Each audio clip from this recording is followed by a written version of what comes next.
ഇപ്പോൾ ഞാൻ ഗുവാഹത്തി നഗരത്തിൻ്റെ ഹൃദയഭാഗത്തുള്ള കോട്ടൺ കോളേജിലാണ്. എൻ്റെ കൂടെ കുറച്ച് കന്നി വോട്ടർമാരുണ്ട്. ഒരു കാര്യം പറയൂ, നിങ്ങൾ ഇത്തവണ വോട്ട് ചെയ്യാൻ പോകുകയാണല്ലോ. നിങ്ങളുടെ രാഷ്ട്രീയക്കാരിൽ നിന്ന് നിങ്ങൾ എന്താണ് പ്രതീക്ഷിക്കുന്നത്?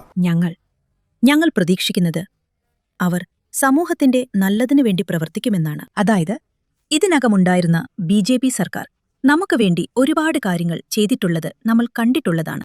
അതായത് അവർ ഒരുപാട് ഫ്ലൈ ഓവറുകൾ നിർമ്മിച്ചിട്ടുണ്ട്. അത് ഗതാഗതക്കുരുക്ക് കുറയ്ക്കാൻ സഹായിക്കുന്നു. അതുകൊണ്ട് സാധാരണക്കാർക്ക് പ്രയോജനപ്പെടുന്നതിനും സമൂഹത്തിലെ പാവപ്പെട്ട വിഭാഗത്തിന്റെ ക്ഷേമത്തിനുമായി അവർ കൂടുതൽ ആശയങ്ങളുമായി വരുമെന്ന് ഞാൻ പ്രതീക്ഷിക്കുന്നു. ഒരു വിദ്യാർത്ഥി എന്ന നിലയിൽ ഒരു കാര്യം പറയൂ. നിങ്ങളുടെ സർക്കാരിൽ നിന്ന് നിങ്ങളുടെ പ്രതീക്ഷ എന്താണ്?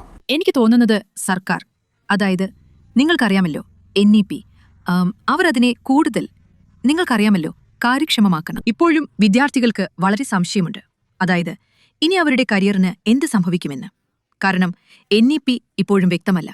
കൂടാതെ വിദ്യാർത്ഥികൾക്ക് അവരുടെ കരിയറിനായി തുടരേണ്ട ഈ വിദ്യാഭ്യാസത്തെക്കുറിച്ചും വ്യക്തതയില്ല. അതുകൊണ്ട് എനിക്ക് തോന്നുന്നത് സർക്കാർ ഇപ്പോൾ NEPയിൽ കൂടുതൽ ശ്രദ്ധ കേന്ദ്രീകരിക്കുകയും അതിനെ കൂടുതൽ കാര്യക്ഷമവും വ്യക്തവുമാക്കുകയും വേണം. നിങ്ങളുടെ കാര്യമോ? നിങ്ങളുടെ സർക്കാരിൽ നിന്ന് നിങ്ങളുടെ പ്രതീക്ഷ എന്താണ്? നിങ്ങൾ ഈ ടൈപ്പിനു വേണ്ടി വോട്ട് ചെയ്യാൻ പോകുമ്പോൾ ഇത്തവണ എന്തു മാനദണ്ഡങ്ങളുടെ അടിസ്ഥാനത്തിലായിരിക്കും നിങ്ങൾ വോട്ട് ചെയ്യാൻ പോകുന്നത്? എനിക്ക് തോന്നുന്നത് സർക്കാർ, അതായത് ആരാണോ വരുന്നത്, ആരാണോ പുതിയ സർക്കാർ രൂപീകരിക്കുന്നത്, അവർ അവരുടെ മണ്ഡലത്തിന്റെ ക്ഷേമത്തിനു വേണ്ടി പ്രവർത്തിക്കണമെന്നാണ്. അതായത് ജനങ്ങൾക്ക് താമസിക്കാൻ വൃത്തിയുള്ള ഒരു പരിസ്ഥിതി ഉണ്ടായിരിക്കണം, പിന്നെ അഴുക്കുചാലുകൾ വൃത്തിയായിരിക്കണം തുടങ്ങിയവ. ഒരുപാട് ആളുകളുണ്ട് സംസ്ഥാനത്തില്ലാത്തവർ. അവർ സംസ്ഥാനത്തിന് പുറത്താണ്, അവർ വരുന്നുമില്ല. പക്ഷേ എനിക്ക് തോന്നുന്നത് ഇത് നമ്മുടെ ആദ്യത്തെ തവണയാണ്. അതുകൊണ്ട് നമ്മൾ പോയി വോട്ട് ചെയ്യണം. കാരണം അത് നമ്മുടെ അവകാശമാണ്. എല്ലാവർക്കും വോട്ട് ചെയ്യാൻ അവകാശമുണ്ട്. ഇവിടെ ആവശ്യത്തിന് തൊഴിലവസരങ്ങൾ ഉണ്ടോ, അതോ നിങ്ങൾക്ക്? എനിക്ക് തോന്നുന്നത് ഇനിയും പുതിയ ജോലികൾ ഉണ്ടാകണമെന്നാണ്. അത് സർക്കാർ നൽകണം. കാരണം ഇപ്പോഴും തൊഴിലില്ലാത്ത ഒരുപാട് ആളുകളുണ്ട്. കൂടുതൽ അവസരങ്ങൾ ഉണ്ടാകണമെന്നാണ് എനിക്ക് തോന്നുന്നത്. ഇപ്പോഴത്തെ കാര്യങ്ങളുടെ അവസ്ഥയിൽ നിങ്ങൾ സന്തുഷ്ടനാണോ? അതെ, ഇപ്പോൾ ഞങ്ങൾ തികച്ചും സന്തുഷ്ടരാണ്. പക്ഷേ തീർച്ചയായും കുറച്ചുകൂടി പ്രതീക്ഷകളുണ്ട്. അവൾ ഇതിനകം NEPയെക്കുറിച്ച് സൂചിപ്പിച്ചതുപോലെ.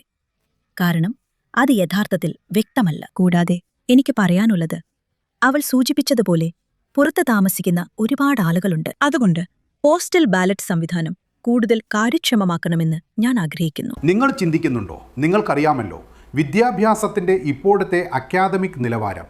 നിങ്ങൾക്കറിയാമല്ലോ പാർട്ടികൾ സൗജന്യമായി വിദ്യാഭ്യാസം വാഗ്ദാനം ചെയ്യുന്നുണ്ട്. ഇതൊരു നല്ല കാര്യമാണോ? ഒരു തരത്തിൽ ഇതൊരു നല്ല കാര്യമാണെന്ന് ഞാൻ കരുതുന്നു.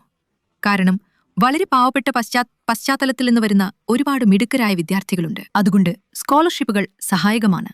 പക്ഷേ സൗജന്യ വിദ്യാഭ്യാസം മെറിറ്റിനെ അടിസ്ഥാനമാക്കിയായിരിക്കണം, മറ്റ് സംവരണങ്ങളെ അടിസ്ഥാനമാക്കിയായിരിക്കരുത്.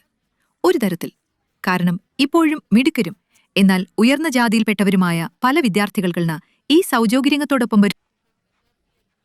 അതുകൊണ്ട് എനിക്ക് തോന്നുന്നത് ഈ സൗജന്യം എന്താണ്? സൗജന്യങ്ങളെക്കുറിച്ചുള്ള നിങ്ങളുടെ അഭിപ്രായം എന്താണ്?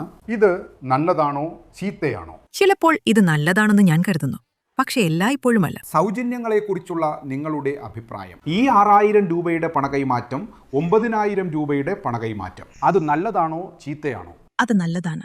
അത് ആശ്രയിച്ചിരിക്കുന്നത് ആ സാമ്പത്തിക സാഹചര്യങ്ങളെ, കുടുംബത്തിന്റെ സാമ്പത്തിക സാഹചര്യത്തെ. അതെ. അപ്പോൾ നിങ്ങളൊരു മാറ്റത്തിന് വേണ്ടിയാണോ വോട്ട് ചെയ്യാൻ പോകുന്നത്, അതോ ഇപ്പോഴുള്ള അവസ്ഥ തുടരുമോ? എല്ലാവരും മാറ്റത്തിനു വേണ്ടി വോട്ട് ചെയ്യാൻ പോകുന്നു. കാരണം ഞാൻ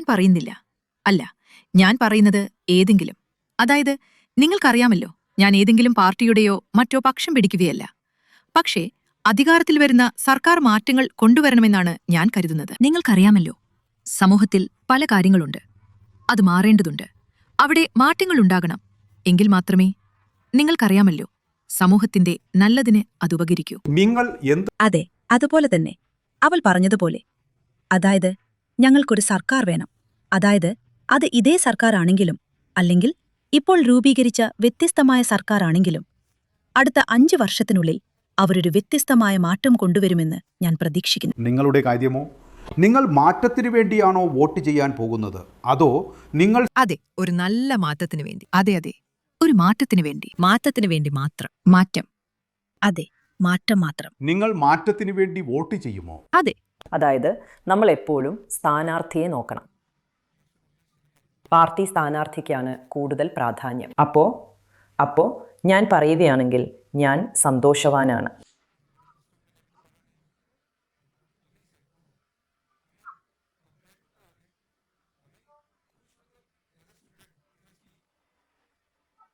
അതായത് അത്രയ്ക്കില്ല, പക്ഷേ ഒരു പരിധി വരെ.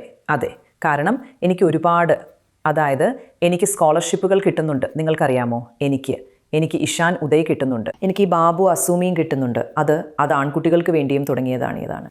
അപ്പോൾ ഞങ്ങളുടെ കാര്യമോ? അപ്പോൾ ഇപ്പോൾ നിങ്ങൾക്കറിയാമോ, ആൺകുട്ടികൾക്ക് ശ്രദ്ധ കിട്ടുന്നുണ്ട്. പിന്നെ വീണ്ടും എവിടെ? അസമിൽ. അതെ, അത് കൂടുന്നുണ്ട്. നിങ്ങൾക്കറിയാമല്ലോ, അടുത്തിടെ നമ്മൾ കണ്ടു. ഞാൻ ഉദ്ദേശിച്ചത് വ്യവസായങ്ങൾ നിർമ്മിക്കുന്നുണ്ട്. നിങ്ങൾക്ക് സർക്കാരിൽ സന്തോഷമുണ്ടോ?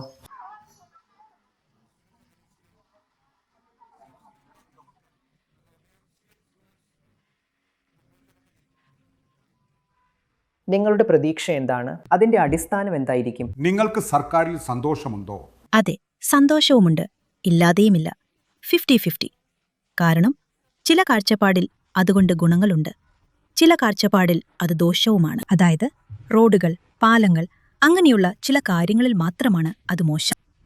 തൊഴിലവസരങ്ങളോ? തൊഴിലവസരങ്ങൾ